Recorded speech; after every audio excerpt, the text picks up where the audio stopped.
Olá, meus irmãos e amigos, que bom poder compartilhar com vocês a palavra do Senhor.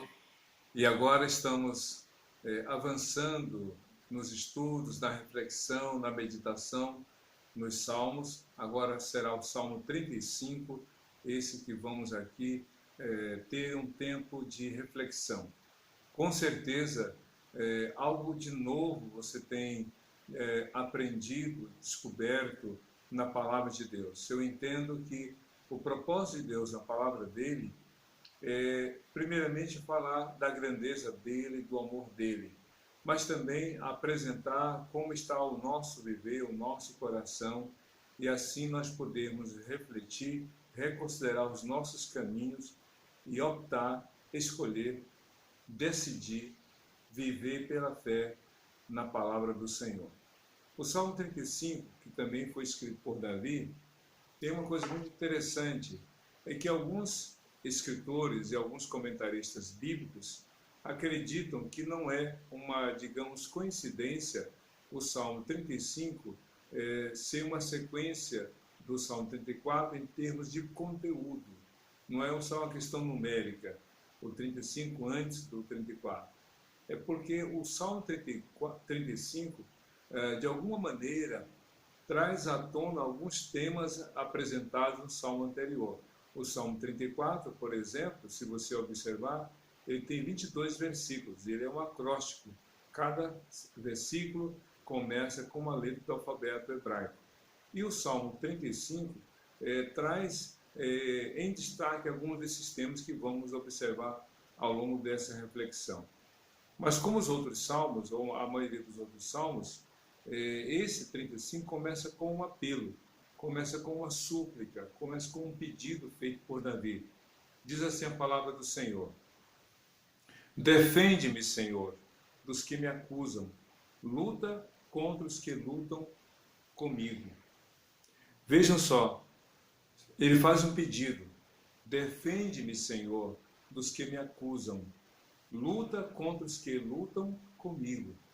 Davi, de alguma forma, está aqui apresentando algo que está além da sua possibilidade, além de sua capacidade, que é lidar com a adversidade.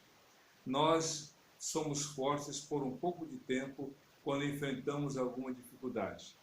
Mas quando as dificuldades persistem, a tendência nossa é ter a resistência diminuída ou a capacidade diminuída, de modo que a fragilidade, de modo que os riscos de uma derrota possam ficar muito evidentes. Davi, então, diante daquilo que ele enfrentava, ele suplica ao Senhor que o Senhor o defendesse daqueles que o acusavam.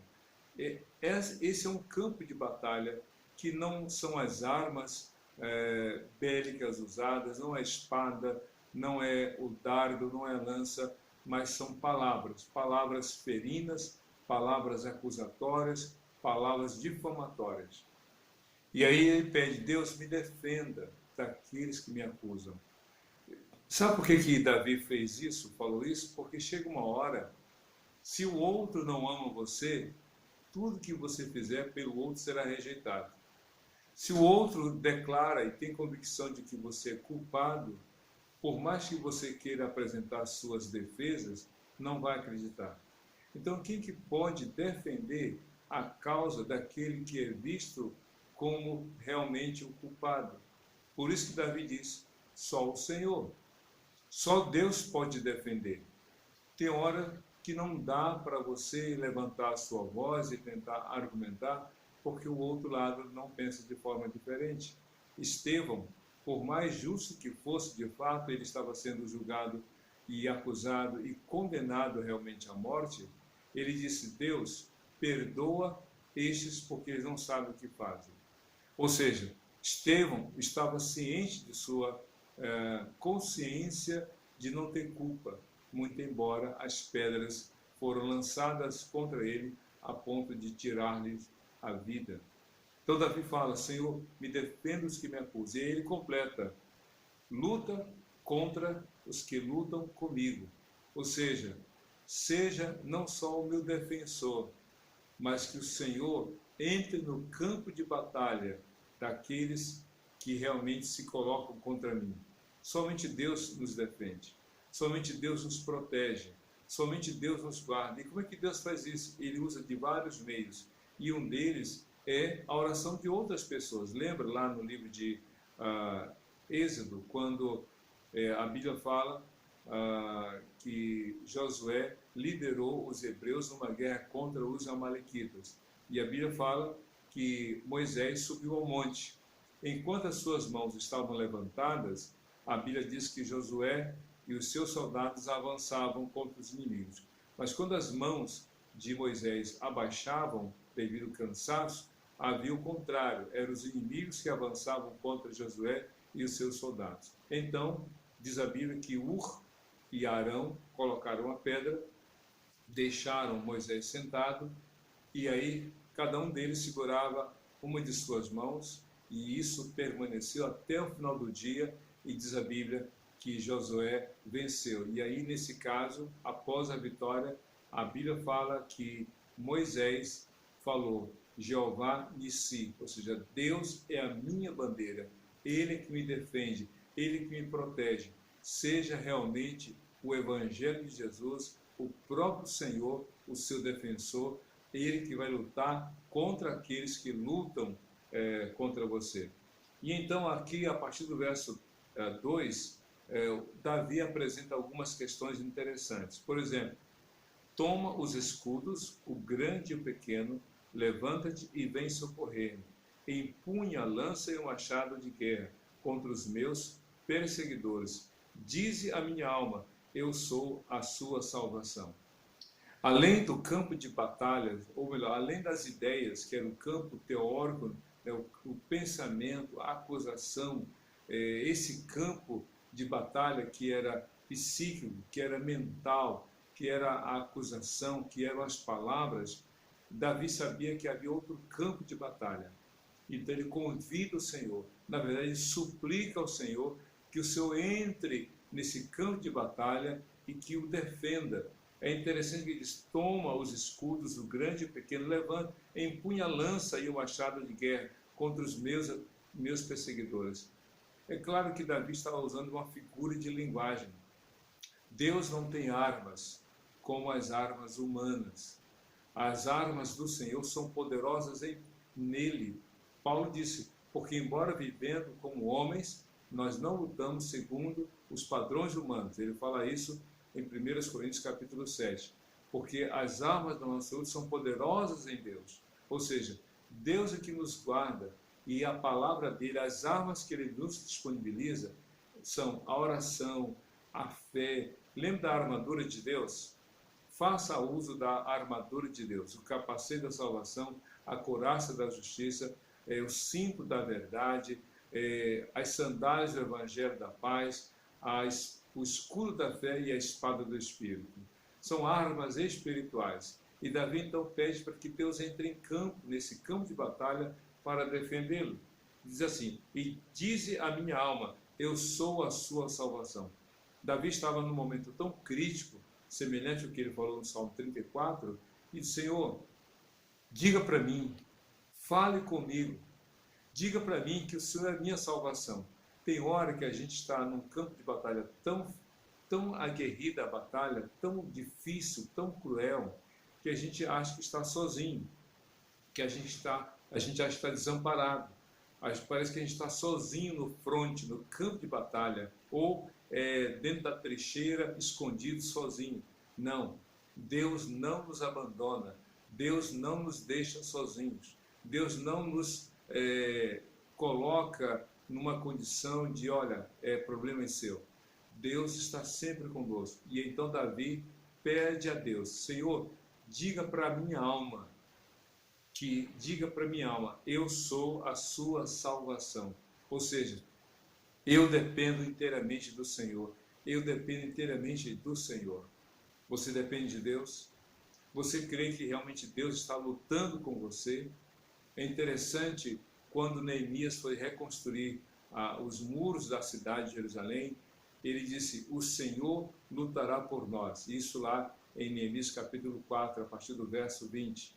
O Senhor lutará por nós. Então Deus luta as nossas batalhas. Jesus veio para lutar por nós e não contra nós. Jesus veio lutar a nossa luta. Ele veio para ser o Senhor e Salvador. Se você crer nele, ele vai defendê-lo. Se você confiar em Jesus, ele vai guardá-lo. Se você crer nele, ele vai protegê-lo. É isso que está dizendo. Diga à minha alma, eu sou a sua salvação. Diga para Jesus que ele é a sua salvação. Se mire no espelho e aponte o dedo para você mesmo e diga, olha, o Senhor é a tua salvação. Você pode dizer isso hoje com todas as certezas da sua vida?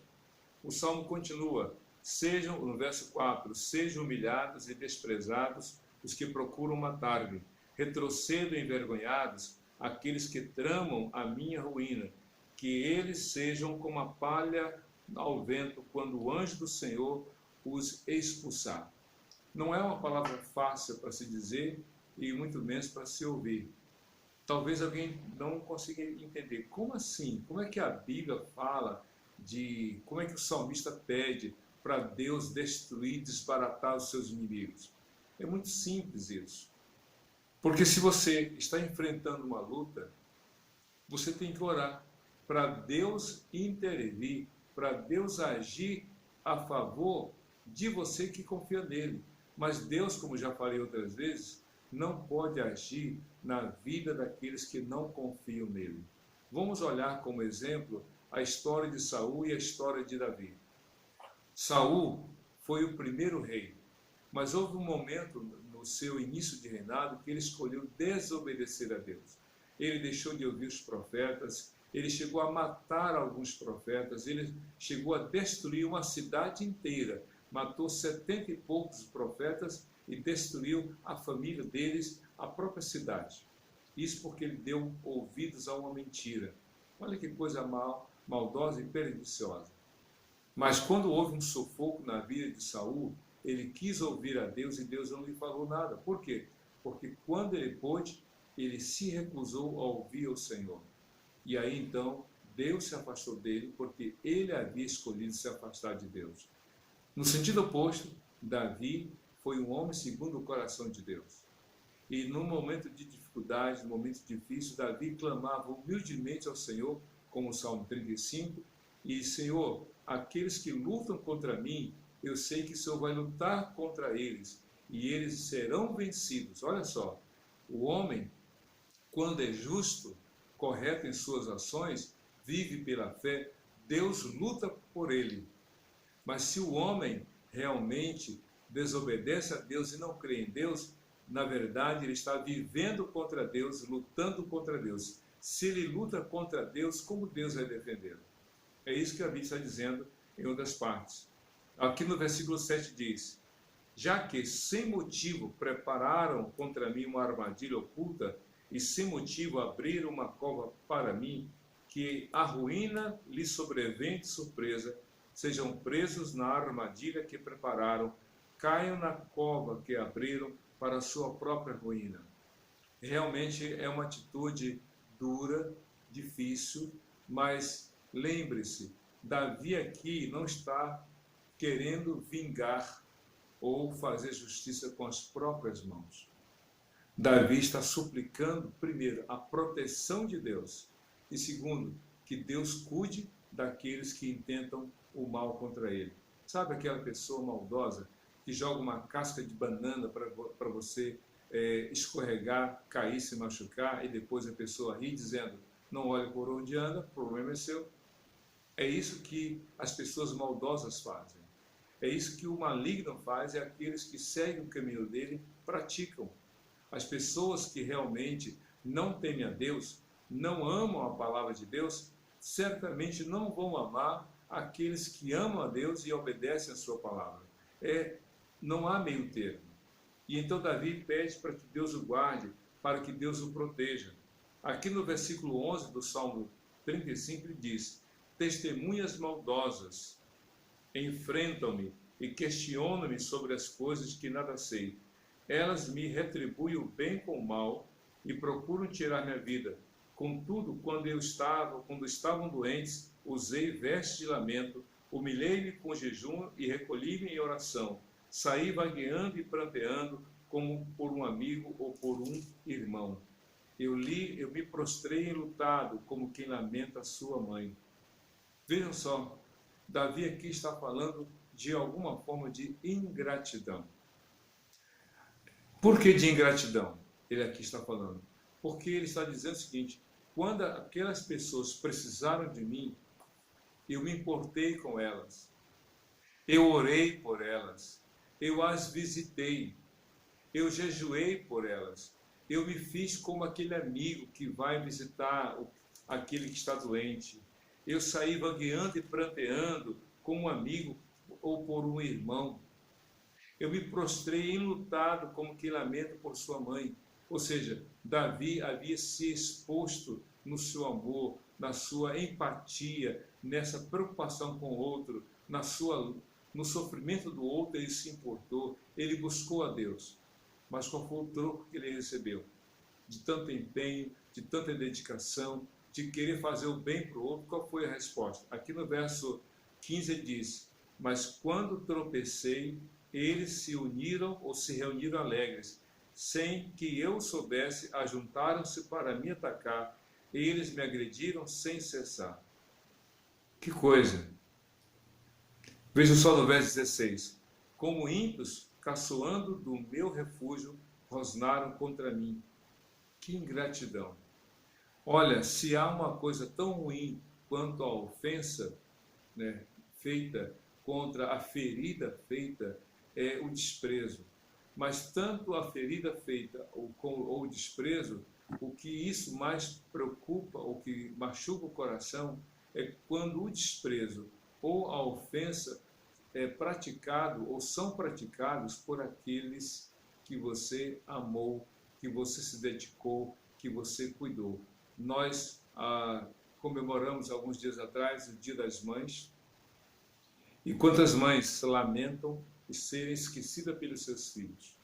Filhos que dizem: mãe, não pedi para nascer, problema é seu. Filhos que dizem para pai também: olha, eu quero o que é meu, se vira. A ingratidão de filhos que abandonam pais, a ingratidão daqueles que deveriam demonstrar realmente reconhecimento, desdenho da dor daquele que tanto lhe ajudou. Então Davi fala desse sentimento de ingratidão. Mas eu creio que a pessoa que mais sofreu ingratidão foi Jesus. Isso mesmo. Se você ler João capítulo 6, Cristo alimentou 5.000 homens, ou quase 5.000 homens, sem contar mulheres e crianças. Mas depois que ele pregou, diz a Bíblia que todos aqueles o abandonaram, ficando só os 12 apóstolos. E mais, ele ficou 3 anos curando, visitando, pregando, ensinando a palavra. Mas lá na cruz, a maioria daquelas pessoas disseram, a maioria disse: crucificam, ou antes no julgamento, crucificam. E quando Cristo foi crucificado, só estavam ali alguns curiosos, mas a maioria aprovando realmente a morte de Jesus. Que ingratidão! Dói, machuca. Mas Davi fala o seguinte, no verso 17: até quando, Senhor, ficarás olhando? Livra-me dos ataques deles. Livra a minha vida preciosa desses leões. Até quando, Senhor? É como se Davi estivesse nesse desespero de sendo atacado, sendo acusado, sendo motivo de deboche, de riso daqueles que ele tanto ajudou, daqueles que falsamente o acusavam, daqueles sem nenhuma justificativa o perseguiam. Então, Senhor, age, o Senhor não vai fazer nada. Ele fala: Senhor, até quando ficarás calado? Ou seja, Senhor, que o Senhor venha agir, que o Senhor venha responder. É por isso que no verso 18 e 20 ele diz assim, 18 e 19: eu te darei graças na grande assembleia, no meio da grande multidão te louvarei. Não deixes que os meus inimigos traiçoeiros se divirtam à minha custa. Não permitas que aqueles que sem razão me odeiam troquem olhares de desprezo. Não falam pacificamente, mas planejam acusações falsas contra os que vivem tranquilamente na terra. Com a boca escancarada, riem de mim e me acusam. Nós vimos, sabemos de tudo. Davi então estava demonstrando esse sofrimento pelas más atitudes dos seus adversários. Mas ele insiste em clamar a Deus. Aqui no verso 20 ele fala, ou 23, acorda, desperta, faze-me de justiça, defende a minha causa, meu Deus e Senhor. Senhor meu Deus, tu és justo, faze-me justiça, para que eles não se alegrem à minha custa. Não deixes que pensem, era isso que queríamos, nem que digam, acabamos com ele. Davi estava dizendo que só podia contar com Deus. Mas como aquela criança que na hora do perigo corre e chama o pai pedindo ajuda, ele diz, Senhor, desperta. Senhor, vem agir. Talvez alguém possa assim dizer, mas como Davi ora desse jeito? Dizendo, Senhor, acorda, desperta, me ajuda. Sabe o que é isso? Não é falta de respeito, não é irreverência, mas é intimidade. Essa relação de Davi com Deus tão próxima o fazia clamar a ele como o filho clama ao pai. Jesus mesmo, em João capítulo 17, na oração sacerdotal, ele fala, Pai Santo, Pai Justo, Pai de amor. Ele fala de uma íntima relação com Deus e nos ensina a tê-la também. Em Romanos capítulo 8, o apóstolo Paulo diz, porque Deus nos deu um espírito de adoção, por meio do qual nós clamamos Abba Pai. E sabe o que é Abba Pai na língua grega, ou na língua aramaica? É papaizinho. Chamar Deus de papai, como aquele filho que está tão íntimo que chama realmente Deus de papai. Que bênção! Davi diz, Senhor, me ajuda. E então o Salmo 35 termina com as seguintes palavras, verso 26. Sejam humilhados e frustrados todos os que se divertem à custa do meu sofrimento. Cubram-se de vergonha e desonra todos os que se acham superiores a mim. Você já viu alguém que olha para você, não de cima, de baixo para cima, mas de cima para baixo, como que? Com um olhar de altivez, de orgulho, pedante, presunçoso, que quer humilhar você, que quer dizer que é melhor, que sabe mais, que pode mais, que tem mais? Pois é, Davi fala assim, Senhor, cuida deles. Aquele que confia em Deus não despreza o outro. Aquele que ama a Deus não deseja humilhar o outro. Paulo, na primeira carta aos Filipenses, capítulo 2, diz, ninguém trate, não se veja superior ao outro, mas cada um se veja o outro superior a si, e todos tratam de modo igual uns aos outros. Davi diz a Deus, Senhor, cuide daqueles que se orgulham e que agem de forma superior contra mim. E aí, os dois últimos versículos do Salmo 35. Cante de alegria e regozijo todos que desejam ver aprovada a minha inocência, e sempre repitam, o Senhor seja engrandecido.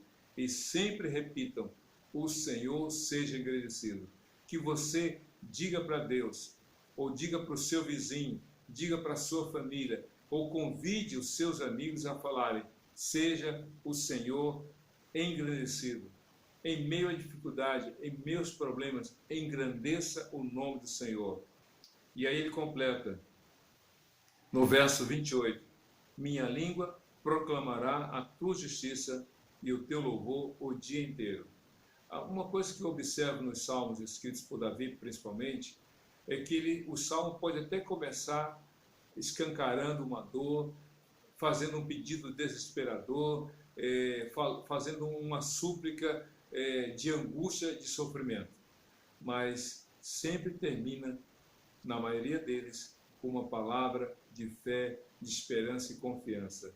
Diz aqui no verso 28, minha língua proclamará a tua justiça e o teu louvor o dia inteiro.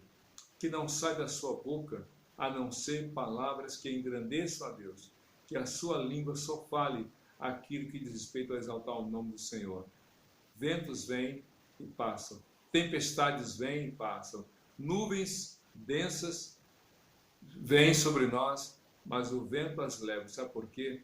Porque Deus faz com que prevaleça sobre a vida dos que confiam nele a sua graça, o seu amor, a sua bondade. Continue confiando no Senhor. Declare a sua fé em Jesus e seja feliz, porque Jesus é o Senhor e Salvador de todo aquele que nele crê, hoje e para todo sempre. Amém. Deus te abençoe.